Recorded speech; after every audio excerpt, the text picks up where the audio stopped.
Hey everyone, and welcome to a Wednesday edition of the Orange and Brown Talk podcast. Dan Labbe with Mary Kay Cabot and Ashley Bastock. I started today wondering, what are we going to talk about on our podcast today? We're going to talk about Obo Okoronkwo's Zoom call that we had with him. Are we going to talk about Anthony Walker coming back, and then the Browns turn around and basically make Mary Kay's day, because she has been talking about this constantly here. I mean, going back to really, I think even before the league year opened, you were throwing this out.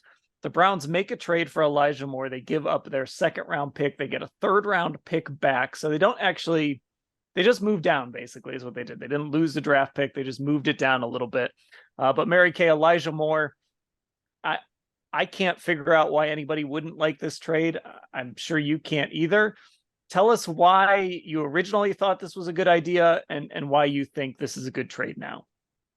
Well, there is one reason why I think some people might have qualms about this trade, and that is the fact that he was a little bit of a behavioral issue last year for the Jets. I mean, he had a spat with Mike LaFleur, their previous offensive coordinator. He asked to be traded, and he was benched for a game. And generally, when you have a guy like that, it can be a red flag. But I look at it as an opportunity. It's a chance for him to leave all that baggage behind and to come to Cleveland, to start fresh, and to live up to his second round potential. And that's why, I did write that column. I think it was on March 14th, before the league year opened, that I thought the Browns should trade for him.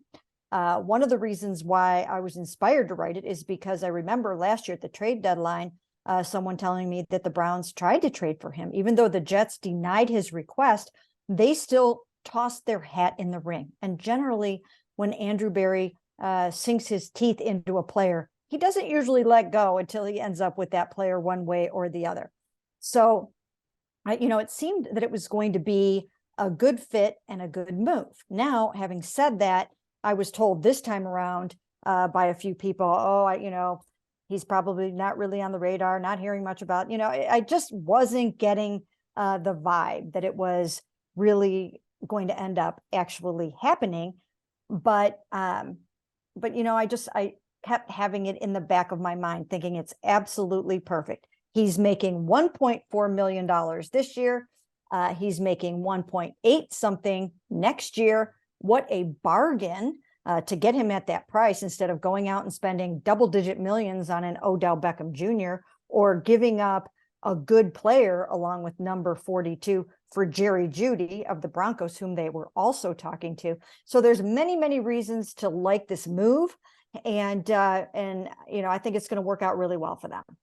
Ashley, Mary Kay and I talked about this on a Hey Mary Kay at some point in the last week or two.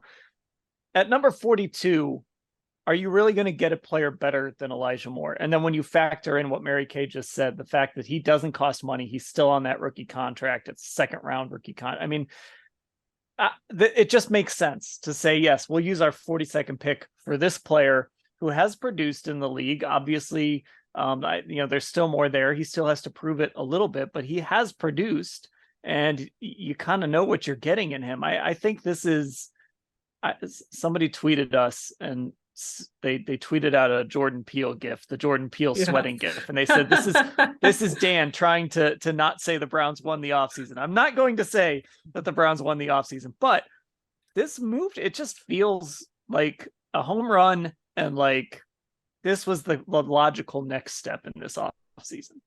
It does. And you guys know I've been the one who's been working on these mock draft roundup posts for us these last month plus or so. We're kind of looking at what the analysts are saying, who they think the Browns are going to take there. And I'll just say, I don't think there was anyone they were going to get better at 42.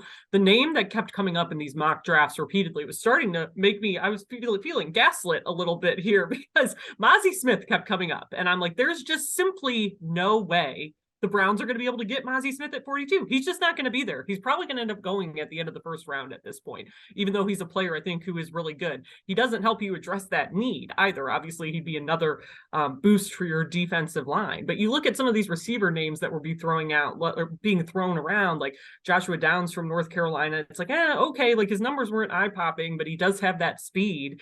I really like Tyler Scott out of Cincy, but again, he's a guy who I think there are some questions about him with his drop rate was pretty high last year.